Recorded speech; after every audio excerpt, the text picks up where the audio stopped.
Thank you, everybody. Questions? The governor, the speaker, the pro tem have all said the same thing, that at least one of the speakers said, which is it's imperative to replace the revenue. Is the concern that it can't be done, or that they're not serious? Why are those promises not enough to reassure you?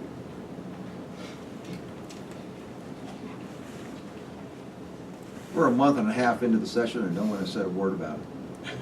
That's why. Some of you met with the mayor, or excuse me, met with the governor recently. And did you leave that conversation with a different impression than what you now see as reality? Great. And I guess just as a quick follow-up to that, could any of the Republican mayors help me understand the politics of this? If the governor will benefit from lowered taxes, doesn't that shift the burden on you Republican mayors in particular to raise the taxes? I'll say my piece, get out of the way, and let somebody from across the aisle get to that.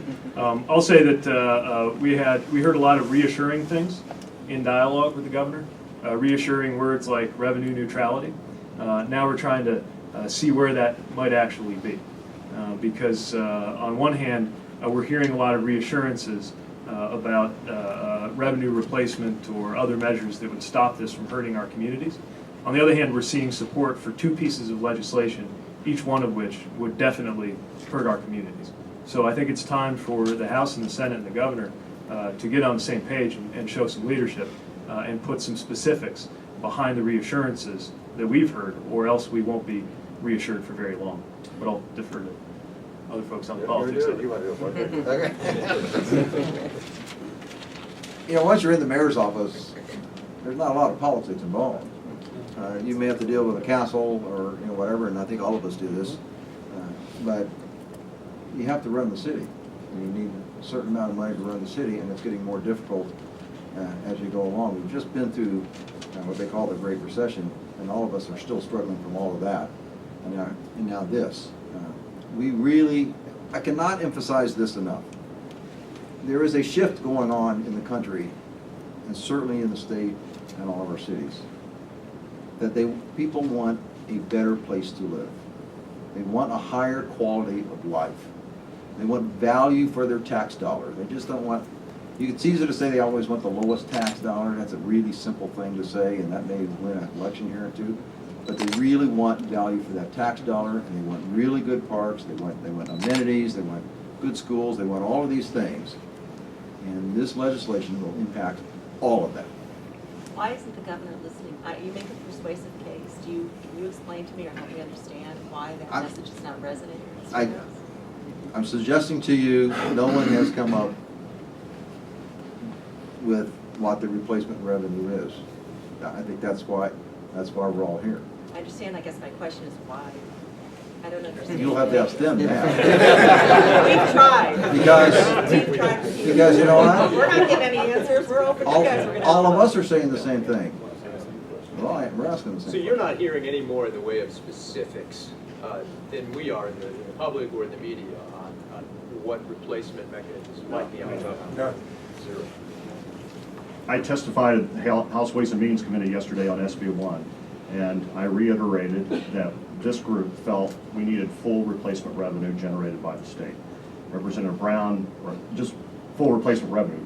Representative Brown asked where that would come from. Well, it has come from the state in our eyes. And to Mayor Valor's point, we're more than halfway through the session. We've not heard specifics on where that replacement would come from. That's why we're nervous. The governor's theory is that this would attract new business, that would raise more tax revenues. Do you not buy that? Are you unwilling to accept anything short of 100% replacement? We need 100% replacement, period. The fact of the matter is, in 2 years as mayor and 3 years as a county commissioner before that, never in all of our economic development dealings did a business come to me and say, Lloyd, we'd come to Evansville or Vanderbilt County. If you had that business personal property tax, we'd probably come. That's never been an issue. It has never been an issue. We all get the fact that businesses, like everyone else, want to pay less taxes. But at the end of the day, there has to be value, and we have to have a vibrant city that provides a great quality of life with all the services necessary for all their employees and their customers to enjoy. guess my question would be, as it relates to TIF, how would it affect the cities throughout the state of Indiana?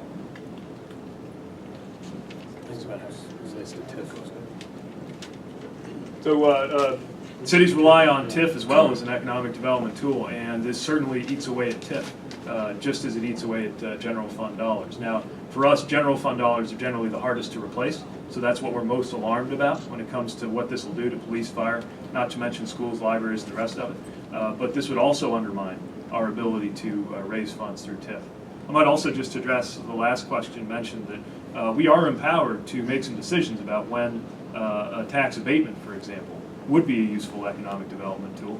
We use it, and we know how to use it at the local level. Anything else? Mayor Goodnight referenced specifically the problems with 1001. Are there specific problems with SB1 beyond just the loss of revenue? Well, yeah, I think there is. SB1 puts the elimination of business personal property tax, I think, at the $25,000 level. The concern is,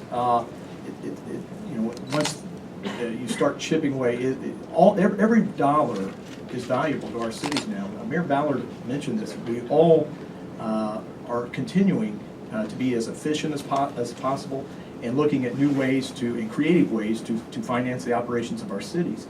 But when you start chipping away $25,000 as the threshold, we can just guarantee that next year it will be $35,000 or $50,000.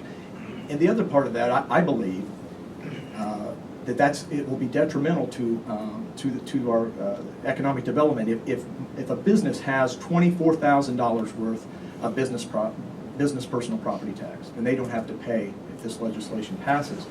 This would discourage them to reinvest in their own business and get up above that threshold and make more investment into their company. So we think it could actually have a detrimental effect on future growth of small businesses. Have you brought any ideas to the legislature or to the governor as to, if it is to be replaced, how it could be replaced? Well, I think, here's what I think, there's a little bit of misleading going on from somebody in the State House, whether it be the governor or our reps or senators. When you read the Indiana Fiscal Policy Institute report, it talks about Michigan, Ohio, Illinois eliminating the taxes. But the state came in and the state put in the replacement, and that's our idea. To answer Jim Shella's question to that point, if the theory is that we eliminate this tax and there is substantial growth in the state, well, then the state will get their money back for the money that they used to replace us. So if we can replace our coffers with all this growth that they're predicting, that same could be true for the state if they give us the replacement, like they did in those 3 states that when they tout the cuts, they very rarely mention that the replacement came from those states themselves. We keep hearing from legislative leaders that they don't believe cities are as efficient as they should be. Wow. I know a lot of us who live in cities that could differ on that. But anybody want to address that topic? Because it comes up quite a bit. Well, I don't know who's saying that, but they're welcome to come sit. Our books are open. They can look at. I'm always open for suggestions from any of them, and if they have specifics, I would obviously embrace those and entertain those. But to make a blanket statement that they believe some cities somewhere somehow are just not as efficient as they could be without giving specifics, I mean, it's pretty easy to do when you're sitting down here. I think all of us try. We're held accountable by our local media.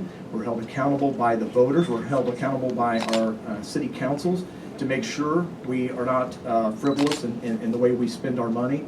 But I'm open for, if they have specifics in Kokomo, please tell those reps to come see me and we'll sit down and talk. I'll listen to them. I think one thing needs to be pointed out, we did not ask for this legislation, so it's not up to us to come up with a plan. It's kind of like if your next door neighbor's roof needs to be replaced and his house needs to be painted, and he comes to you and says, if I get these things taken care of, your house is going to look better because I painted my house and got my roof fixed. So why don't you pay for fixing my roof of my house so your house will look better. So it's not up to us to take care of this. Thank you, everybody. Appreciate it.